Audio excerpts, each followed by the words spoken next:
नमस्कार। महंगाई कमर तोड़ रही है। पेट्रोल और डीजल के दामों में आग लगी हुई थी और आज मोदी सरकार ने बहुत बड़ा एहसान किया और एक्साइज ड्यूटी को घटाया गया है। और जैसा कि अपेक्षित था, नोएडा के कमांडो वॉरियर एंकरों में तो मान लो दिवाली मनने लगी और कितना बड़ा काम मोदी सरकार ने कर दिया। लेकिन आइए थोड़ी सी तफ्तीश करते हैं और थोड़ी सी असलियत समझते हैं आखिर किया क्या है। पेट्रोल का दाम अभी 105 रुपए 41 पैसे प्रति लीटर है। पिछले 2 महीनों में यह 10 रुपया प्रति लीटर बढ़ा था और अब यह 9 रुपए 50 पैसे प्रति लीटर घटाया जाएगा एक्साइज ड्यूटी के कट से। डीजल का दाम 96 रुपए 67 पैसे प्रति लीटर था। यह भी 10 रुपए बढ़ा था पिछले 2 महीनों में चुनावों के बाद और यह 7 रुपए से कम होगा।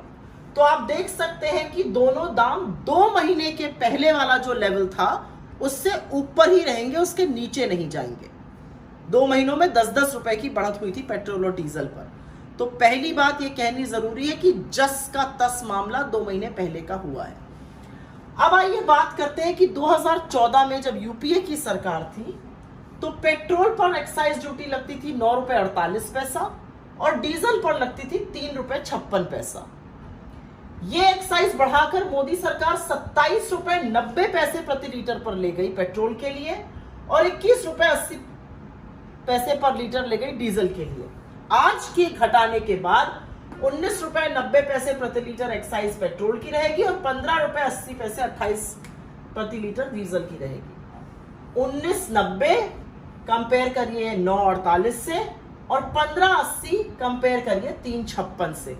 इस तरह से पैसा वसूली हो रही है और ऐसे ही 27 लाख करोड़ रुपए सरकार ने कमाए हैं। अब अगली बात करते हैं, एक्साइज ड्यूटी आखिर भला क्या है और इसमें क्या क्या कंपोनेंट होते हैं। एक्साइज ड्यूटी में एक सेंट्रल बेसिक एक्साइज होती है जो राज्यों के साथ साझा करती है केंद्र सरकार। एक होती है स्पेशल, एडिशनल और सेस।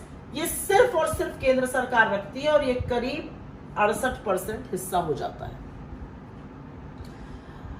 कम क्या हुआ है आज कम हुआ है सेंट्रल बेसिक एक्साइज, मतलब जो राज्यों के साथ साझा होनी थी वही कम हुई है। तो ये जो तमाम लोग कह रहे हैं राज्य भी कम करे, राज्य भी कम करे, उनको सबसे पहले एक बात समझ में आने वाली ये है और वो अंतिम बात है कि 1 रुपए की अगर बेसिक सेंट्रल एक्साइज कम होती है तो सेंटर का 59 पैसा और स्टेट्स ने 41 पैसा कम ऑलरेडी कर दिया है, क्योंकि ये पैसा, ये शेयर स्टेट्स को जाता। और जो लोग वैट का बार बार नाम ले रहे हैं उनको मैं ये बताना चाहती हूं कि वैट एक एड वैलोरम टैक्स होता है, वो एक्साइज पे डिपेंड करता है और अगर एक्साइज कम हुई तो वैट अपने आप कम होगा। लेकिन कुछ भी करने से पहले सरकार ने, क्योंकि सेंट्रल एक्साइज को कम किया है, ऑलरेडी स्टेट्स ने प्रति 1 रुपए पर 41 पैसा अपने आप स्वतः स्टेट्स का कम हो गया है। तो इस माया जाल को समझने की इसलिए जरूरत है क्योंकि ये लोग ये नहीं बताएंगे कि पेट्रोल और डीजल के दामों में आग क्यों लगी। ये कहेंगे वैश्विक दिक्कतें हैं। ये दाम क्रूड ऑयल के $20 प्रति बैरल पर भी आए थे, तब भी रियायत नहीं दी गई थी। आज भी ये आधी अधूरी सहायता है और पता नहीं कितना वक्त लगेगा फिर से ये 9.5 रुपए और 7 रुपए बढ़ जाने में, क्योंकि मात्र 2 महीने के अंतर ये सब बढ़ गया था चुनावों के बाद।